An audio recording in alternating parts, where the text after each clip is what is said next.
Wadachi was almost perfect. I'd honestly believe that it'd be Chuzo Oshimi's second greatest work. After all, the man has left an impression on me, changed my worldview. He got me into making YouTube videos. Akana is the basis of my username, after all. The Flowers of Evil is not just his magnum opus, it's my favorite manga of all time. It goes without saying, I'm a big fan. I had faith Oshimi would see things through to a satisfying conclusion, simply for the influence he's had on me. I truly felt confident with that. However, at the end of chapter 88, there was a shift in priorities. What is supposed to be the chapter that would lead to the end only just continues on with no abandon. With that, the intent is clear. Given how popular Wadachi is in Japan as well as overseas, they might as well have the man himself exclaim, "There's money to be made, integrity be damned." Maybe you're a fan that's still enjoying where the story is going. Maybe you're aware of Blood on Tracks but haven't made the jump to reading it, or heck, maybe you don't even know what I'm even talking about and this all comes off as a ramble. I hope to make my point clear to any one of you with this video. No one else is bringing it up. It's not just an opinion either, it's an objective fact. Wadachi has lost the plot.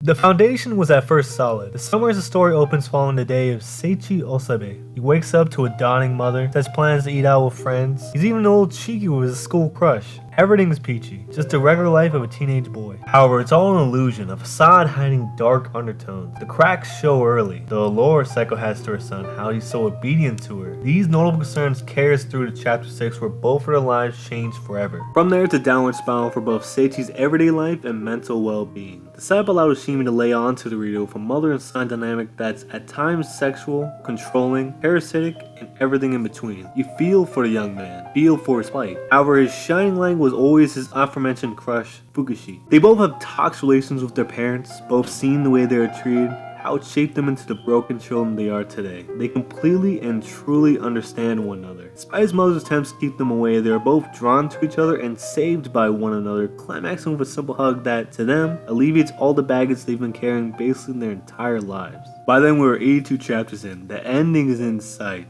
but then chapter 84 drops.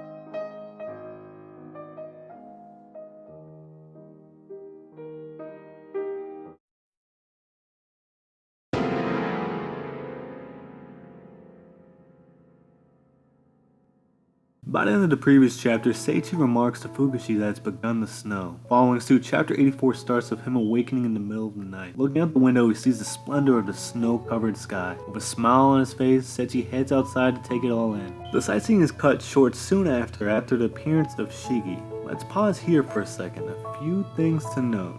1. Shigi is the cousin of our main character, who is severely handicapped both physically and mentally due to the events of chapter 6. Shigi lives quite a distance away, with Seichi and his mother Seiko having to take the train to get there, yet we are made to assume he walked all the way to the Osabe home, under the nose of his mother's watchful eye. It's 4 in the morning, it's snowing heavily, and the boy is severely crippled. With all intents and purposes, this shouldn't even be a possibility.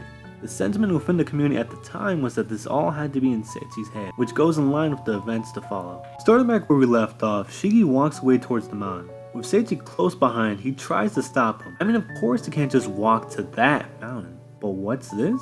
Shigi wants to go here? This isn't the mountain. This is where Seichi was thrown off as a child by his mother. How would Shigeru know about this spot? Now he's just quoting Seiko from a moment of time he'd be unaware of.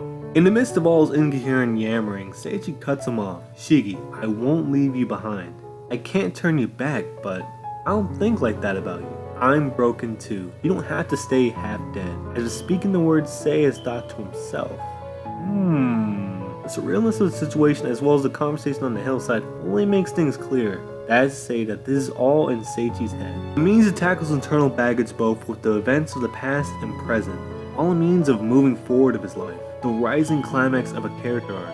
So the boy vents his pain and frustration, not to the mother in his head, but the one that's left scarred into his heart. Relentlessly he goes on. Years of suffering washes over Sei, literally and figuratively. Having said his piece, he sits in silence with a twisted view of his mother before him, but then a twist of fate. It's revealed in chapter 89 that Seichi's view of his mother was just a trick of the mind. He's not your average kid either, but rather a child with a face that is fittingly only one a mother would love. Of course he built up his mother in his head as his goddess. He has no one else that cares for him. Of course the events of chapter 6 are altered because it's from his perspective and he's an unreliable narrator, right? The problem with this complete 180 is that it's just that, a retcon. If we were to accept this, then nothing makes sense. It's not like Sei was the only one made a witness of how his mother truly was. Fukashi was made aware in chapter 33 of her bizarre nature, let alone the other family members. Unless we're supposed to believe that they too were made different through Seiichi's warped perspective. What about Sei being thrown off the railing? Did that even happen? Okay, here's the kicker. Shigeru was actually there? What? As I mentioned prior, that wouldn't be possible. Do you see what I mean? None of this makes any sense. It was clear that this was all in Seiichi's head, that this is all done as a means to break away from the shackles of his mother and to live his own life. A story of surviving abuse.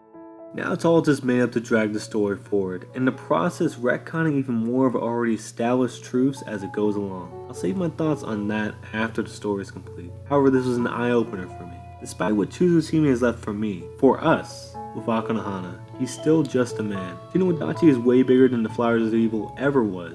If you can make more money dragging on the story, power to him. I can't stop him. My opinion of him has changed though, and Blinded Tracks will never be the same, because Wadachi has lost the plot. Thanks for watching.